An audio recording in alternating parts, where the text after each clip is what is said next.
आप घर बैठे भेज देंगे और आपका बेड़ा पार हो जाएगा। शिवा के बिहारी लाल की ऐसे अपने आप कल्याण होगा। इसलिए आप भाव तो पवित्र रखें, निश्चित रूप से भगवान कृपा करेंगे। अब बोले अब क्या, भगवान की मंगलमयी कथा बड़े प्रेम के साथ में श्रवण करने को सौनकादिक ऋषियों को कहा। श्री सौनक जी महाराज बड़े गदगद हो गए। वाह, इतनी दुर्लभ कथा बड़ों बड़ों को हमको सुलभ हो रही है, हम सौभाग्यशाली हैं। बोले देवताओं को दुर्लभ है ये कथा और हमको सुलभ हो रही, ये बात समझ में नहीं आई। कथा देवताओं को दुर्लभ,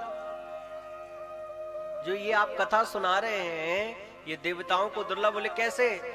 परीक्षित जी को जब श्राप लगा 7वें दिन मरने का,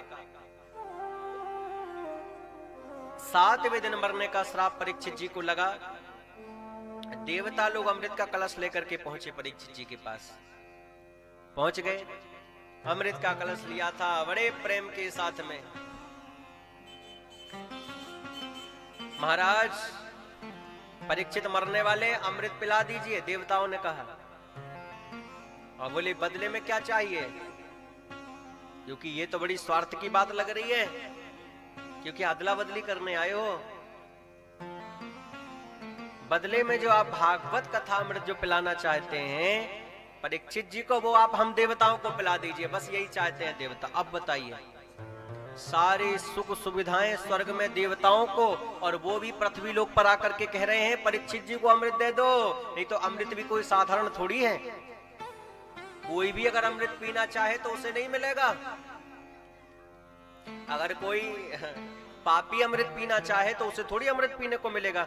जो खूब पुण्य किया है, बड़ा पुण्यात्मा है, वो जाएगा स्वर्ग में, और स्वर्ग में जाने के बाद उसे अमृत मिलेगा। अब बताओ, उसे मिल रहा है अमृत, और देवता लोग ऐसे ही ठुकरा रहे हैं, बोले जाओ पी लो, लेकिन बदले में भागवत कथा अमृत हमें पिला दो महाराज, हम ये चाहते हैं। सुखदेव जी ने तो फटकार के भगा दिया, भागो यहां से देवताओं। अरे अदला बदली तो जब समान मूल हो उसका होता है ना भाई। कहां हमारा अमृत रूपी, हमारा भागवत कथा अमृत रूपी ये सुंदर मणि